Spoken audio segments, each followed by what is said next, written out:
तो भैया MG Windsor EV की अपार सफलता के बाद MG आप लोगों के लिए लेके आ गई है MG विंडसर EV Pro, जिसमें अब आ गई है बड़ी बैटरी। और इसीलिए इस वीडियो में हम करने वाले हैं विंडसर EV Pro का रेंज टेस्ट यहाँ गुवाहाटी असम में। इसके अलावा MG ने और भी कुछ छोटी मोटी चीजें विंडसर EV में ऐड करके उसको प्रो बना दिया है, जिसके बारे में भी हम डिस्कशन करेंगे। आप बस बने रहिएगा मेरे यानी कि लकी के साथ। Welcome to hot car India.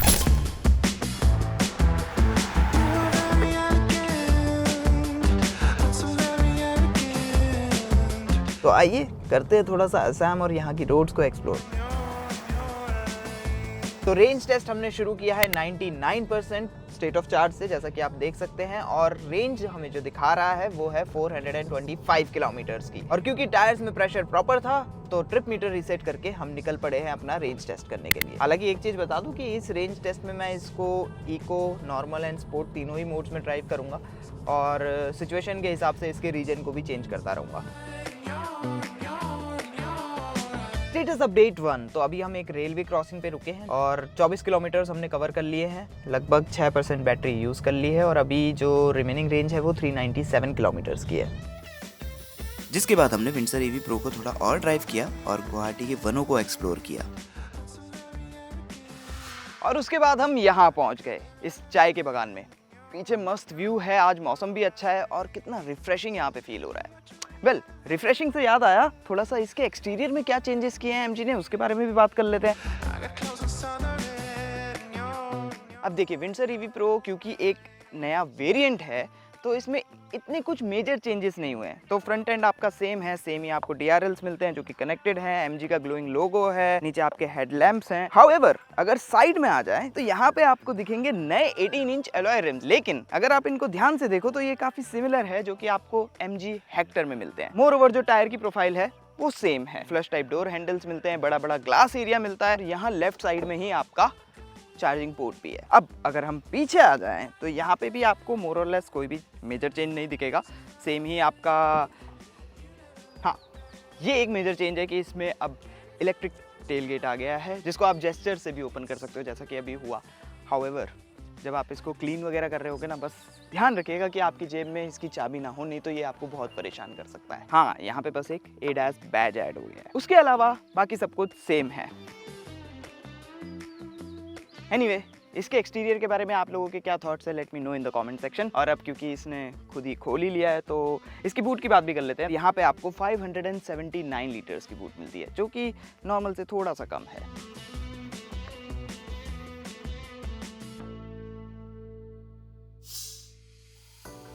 इसके बाद हम फिर से निकल पड़े रेंज टेस्ट को कंटिन्यू करने के लिए।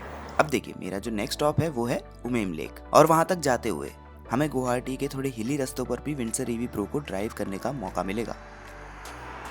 Status update. तो ऑलमोस्ट 171 किलोमीटर हमने कवर कर लिए हैं, जिसके लिए 50% बैटरी यूज हो चुकी है। और अब यहाँ से आगे जो एसेंट है वो और भी ज्यादा स्टीप होने वाली है।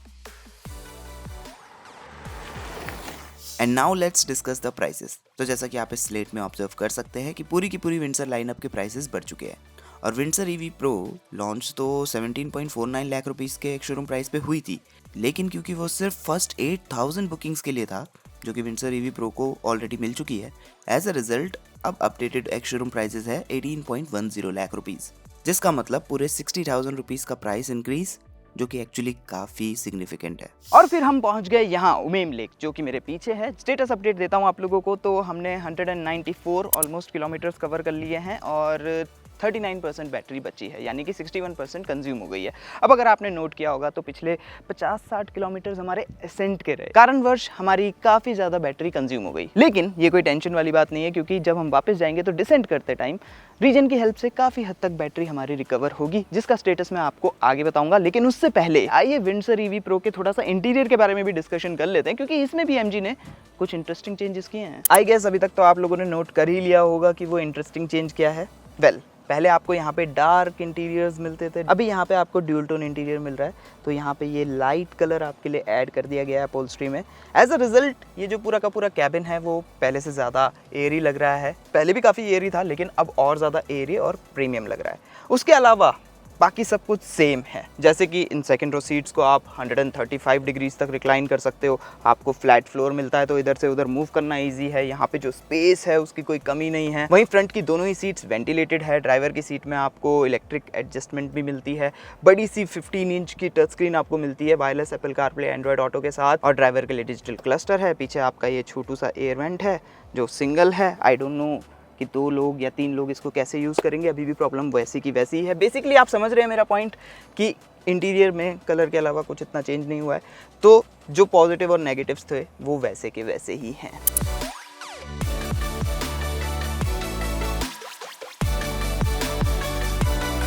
अब अगर आपने हमारी पिछली विंडसर ईवी के ऊपर जो डिस्कशन वाली वीडियो थी वो देखी होगी, जो कि आप यहाँ पे क्लिक करके देख सकते हैं, तो आप में से काफ़ी लोगों को पता होगा। लेकिन जिन लोगों को नहीं पता है तो बता दूं कि ये जो स्पीकर जैसा दिखता है ये स्पीकर नहीं है, स्पीकर नीचे है।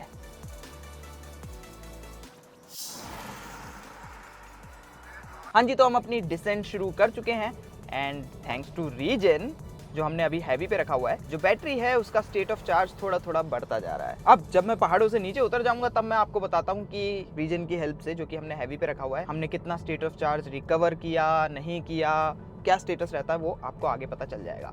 इन द मीनवाइल हम बात करते हैं इसके ड्राइविंग के एक्सपीरियंस के बारे में। तो देखिए 136 हॉर्स पावर की मोटर है जो कि फ्रंट एक्सल में माउंटेड है और 200 न्यूटन मीटर्स ऑफ टॉर्क वो डेवलप करती है। तो basically Windsor EV and Windsor EV pro में पावर एंड टॉर्क वाइज या परफॉर्मेंस वाइज कह लीजिए कुछ भी इम्प्रूव नहीं हुआ है। थ्रॉटल की कैलिब्रेशन भी काफी डिसेंट की है एमजी ने, तो ये आपको ऐसे ऑन ऑफ स्विच जैसा तो फील नहीं होता है। और जब आप इसको पार्ट थ्रॉटल में चलाते हो तो डिपेंडिंग ऑन मोड, अगर आप इको में हो या नॉर्मल में हो या स्पोर्ट में हो, तो ये आपको उस हिसाब से पावर डिलीवर करता है। लेकिन जब आप इसको फुल थ्रॉटल देते हो तो चाहे आप किसी भी मोड में हो, ये आपको पूरी पावर डिलीवर करती है। एमजी ने मैकेनिकली एज सच कुछ भी चेंज नहीं किया है। As a result EV pro भी ड्राइव करने में वैसी लगती है जैसे कि एमजी विंडसर ईवी। तो सिटी में इसकी राइड आपको थोड़ी सी स्टिफ फील होगी, वहीं हाईवे पे इसकी राइड काफी प्लांटेड फील होती है और हाईवे पे इसको ड्राइव करने में आपको अच्छा कॉन्फिडेंस मिलता है। लेकिन हाँ, सिटी में जब आप पॉट हॉल्स पे जाओगे या फिर वो जो लगातार वाले स्पीड ब्रेकर्स होते हैं या फिर किसी शार्प बम्प के ऊपर से जाओगे तो सस्पेंशन के थर्ड थुड की साउंड कैबिन के अंदर आती है। और कच्ची पक्की सड़कों पे जब आप इसको ड्राइव करोगे स्लो स्पीड्स पे, आपको साइड टू साइड मूवमेंट भी काफ़ी ज़्यादा फील होती है। But don't get me wrong, मैं ये नहीं कह रहा हूँ कि इसकी राइड क्वालिटी बेकार है, अनकंफर्टेबल है। इट इज़ जस्ट कि ये थोड़ी सी स्टिफर साइड पे है। स्टीयरिंग नाइस एंड लाइट है। एज अ रिजल्ट जब आप इसको सिटी में मैन्यूवर कर रहे हो, बम्पर टू बम्पर ट्रैफिक में ड्राइव कर रहे हो या फिर कहीं टाइट स्पेस में इसको पार्क करने की कोशिश कर रहे हो, आपको किसी तरह का इशू नहीं होगा। मोरओवर आपको एक अच्छी क्वालिटी का 360 डिग्री कैमरा भी मिलता है जिसमें वैरायटी ऑफ मोड्स है। और तो और इस गाड़ी को ड्राइव करते हुए जज करना भी काफ़ी ज़्यादा ईजी है। येस, यहाँ से वहाँ तक डैशबोर्ड आपका काफ़ी ज़्यादा लंबा है, आपको एज सच बॉनेट नहीं दिखता है, लेकिन क्योंकि आप ऑलमोस्ट अपने फ्रंट व्हील के ऊपर बैठे हो तो जजमेंट करने में इतना इशू नहीं होता है। अगर आपको विजिबिलिटी को लेकर के कुछ भी कंसर्न है तो आप निश्चिंत हो सकते हो क्योंकि इसकी विजिबिलिटी में आपको किसी तरह का इशू नहीं होगा। लेकिन एक ऐसी चीज़ है जिसके बारे में मैं ऐसा नहीं कह सकता और वो है इसके कैबिन के नॉइस लेवल। देखिए, क्योंकि एक ईवी है तो एज सच वाइब्रेशन या हार्शनेस आपको फील नहीं होती है, लेकिन जो नॉइस लेवल है कैबिन के वो काफ़ी ज़्यादा है। रोड नॉइज़ इसमें काफ़ी ज़्यादा आती है, टायर नॉइज़ इसमें काफ़ी ज़्यादा आती है। जब आप ट्रिपल डिजिट स्पीड पे होते हो तो एयर नॉइज़ भी कैबिन के अंदर अच्छी खासी आती है। आई विश कि एमजी ने इसको इम्प्रूव किया होता, तब ये रियली में ईवी प्रो के बैज को जस्टिफाई कर पाती। हाँ, बैज से याद आया कि वैसे तो इसका नाम विंडसर ईवी प्रो है, लेकिन अगर आप पीछे बैज देखोगे तो कहीं भी आपको ईवी प्रो का बैज नहीं मिलता है, प्रो का बैज ही नहीं है। I mean, उससे मुझे कोई इशू नहीं है and I am pretty sure कि जो ईवी प्रो खरीदेगा उसको भी कोई इशू नहीं होगा। लेकिन मेरा सवाल ये है कि जो अन्य लोग हैं उनको कैसे पता चलेगा कि आपने महंगी वाली विंडसर ईवी खरीदी है, यानी कि ईवी प्रो खरीदी एडास के बैज से।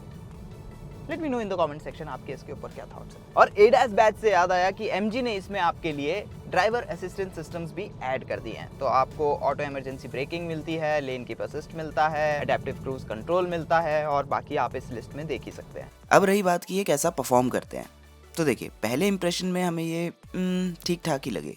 I mean, ये इतने अच्छे से ट्यून्ड नहीं है। लेकिन यहाँ पे एक पॉइंट ऐड कर दूं कि एडास सिस्टम सिर्फ असिस्टेंस के लिए होता है, तो अगर आप ये सोच रहे हो कि उनके भरोसे ही अपनी गाड़ी को चलाओगे तो ऐसा सोचना गलत है, ओके। लेकिन हाँ, इसकी जो ऑटो इमरजेंसी ब्रेकिंग है वो काफ़ी सेंसिटिव है, तो अगर आप ट्रैफिक ग्रस्त एरिया में या बम्पर टू बम्पर ट्रैफिक में इसको ड्राइव करोगे तो जस्ट ध्यान रखिएगा। और जो इसका एडेप्टिव क्रूज कंट्रोल है उसको एक्सेस करने के लिए आपको ये जो ड्राइव सिलेक्टर है इसको 2 बार नीचे को करोगे तो एडेप्टिव क्रूज कंट्रोल आपका एक्टिवेट हो जाएगा, और जब आप इसको ऊपर की तरफ करोगे तो ये डीएक्टिवेट हो जाएगा। एक इंपॉर्टेंट डिटेल, तो देखिए जो विंडसर ईवी है वो 45 किलोवाट तक की फास्ट डीसी चार्जिंग को एक्सेप्ट कर सकती है, लेकिन Windsor EV pro because it is pro तो ये 60 किलोवाट तक की डीसी फास्ट चार्जिंग को एक्सेप्ट कर सकती है। Next edition Windsor EV pro में V2V यानी कि व्हीकल टू व्हीकल भी ऐड हो चुका है, जिसका मतलब ये कि आप एक दूसरी ईवी को अपनी विंडसर ईवी प्रो से चार्ज कर सकते हो। स्टेटस अपडेट एवरीवन, तो फाइनली हम नीचे उतर चुके हैं। 252 किलोमीटर्स हो गया है, मतलब हमने अबाउट 58 किलोमीटर्स कवर किए हैं। अब इंटरेस्टिंग पॉइंट, तो ऊपर से नीचे तक आने में इस 58 किलोमीटर्स के लिए कितनी बैटरी यूज हुई? हम 39% पे ऊपर पहुंचे थे और अभी हम हैं 32% पे, मतलब 7% यूज हुई फॉर 58 किलोमीटर्स। अब देखिए इसका पूरा क्रेडिट रीजन को जाता है ऑब्वियसली, लेकिन ना इससे मुझे एक पॉइंट और याद आता है। देखिए जो इसका रीजन इफेक्ट है इवन हैवी पे भी, वो इतना कुछ खास इंप्रेसिव नहीं लगा मुझे। फॉर एग्जांपल अगर मैं इसको कंपेयर करूं टाटा कर्व ईवी या फिर टाटा नेक्सॉन ईवी 45 के रीजन से, तो ये थोड़ा उनके सामने फीका है। आई विश की रीजन इफेक्ट थोड़ा और स्ट्रॉन्ग होता तो मे बी ये नंबर और बेटर हो सकता था। और जो इसके रीजन एंड फ्रिक्शनल ब्रेकिंग के बीच का ट्रांजिशन है ना, वो भी मुझे ऐसा लगता है कि थोड़ा और बेटर हो सकता था। पेडल का फील थोड़ा और बेटर हो सकता था। अब थोड़ी सी प्रॉब्लम की बात भी कर लेते हैं। तो जैसा मैंने बताया कि विंडसर ईवी प्रो एक नया वेरिएंट है, तो मोर और लेस इसमें ज़्यादातर चीज़ें सेम ही हैं। तो जैसा कि नॉर्मल विंडसर ईवी में होता है, यहाँ पे भी आपको रियर वाइपर एंड वॉशर नहीं मिलता है। एज अ रिजल्ट जब बारिश होती है, जैसा कि आज मॉर्निंग में हुई, और जब आप ड्राइव करते हो तो ये पूरी की पूरी आपकी रियर विंडो गंदी हो जाती है। फिर आपको इसे बेसिकली क्लीन करना पड़ता है, क्योंकि पीछे का कुछ भी दिखना बंद हो जाता है, जैसा कि आप इस वीडियो में देख पा रहे हैं। नेक्स्ट प्रॉब्लम है इसके ये एयर वेंट्स, जो यस दिखते काफी अच्छे हैं, एस्थेटिक है, लेकिन पता है इनके साथ प्रॉब्लम क्या है? आप चाहे इसको कैसे भी एडजस्ट कर लो, जो ज्यादातर एयर फ्लो है वो आपके यहाँ हाथ पे आएगा। इवन इस साइड भी ऐसा ही केस है। एज अ रिजल्ट आपका हाथ तो बहुत ज़्यादा ठंडा होता रहता है, लेकिन बॉडी के और पार्ट्स इतने ठंडे नहीं होते हैं। नेक्स्ट प्रॉब्लम है हमारी ये टच स्क्रीन। यस ये दिखती अच्छी है, wireless Apple CarPlay Android auto इसमें है और यूज़ करने में डिसेंट इनफ है।